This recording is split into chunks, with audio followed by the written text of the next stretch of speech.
रुक्मिणी से कहा, देवी जल लेकर आने में विलंब क्या हुआ?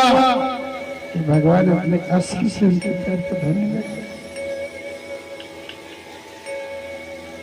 पैरों में देखा तो इतने कांटे गड़े हैं, कृष्ण ने उनके पैरों के कांटे नहीं निकाले।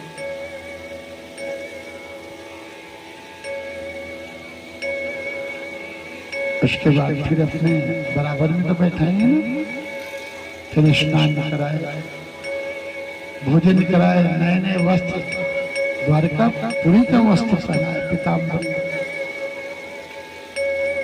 और पहना करके बड़ा सुंदर भोजन करा करके दिन का समय बीता, रात को एक ही कक्ष में सोए। अब जिस समय सोए हैं ना, तो वहां पे कृष्ण जो अपनी बचपन की बातों को याद करने लगे।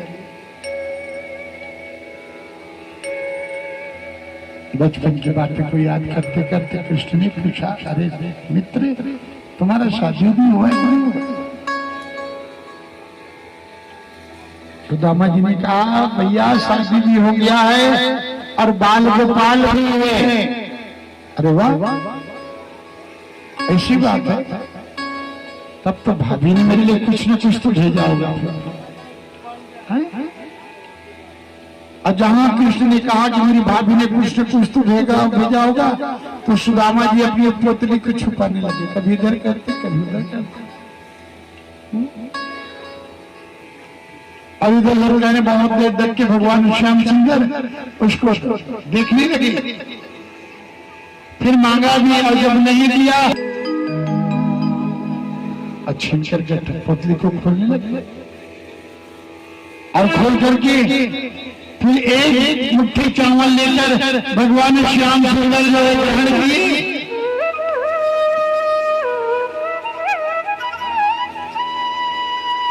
दूसरा मुट्ठी दिया, दूसरा मुट्ठी खाई, अब जब तीसरा मुट्ठी लेकर खाने को किए, रुक्मणी ने कृष्ण के हाथ को पकड़ दिया, कहा प्रभु क्या होने की जरूरत? अरे हमें तो छोड़ो, वही भगवान ने खाना बंद कर दिया। भगवान कृष्ण सुदामा जी बड़ा सुंदर वार्तालाप किए, एक दिन, दो दिन, तीन दिन, चार दिन, 5 दिन रुके। एक दिन सुदामा जी को अपने परिवार का याद आया, सुदामा जी जाने का तैयारी कर रहे हैं।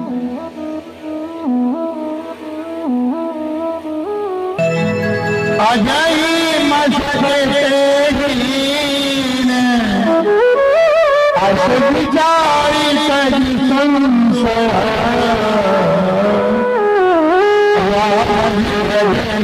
प्रवीण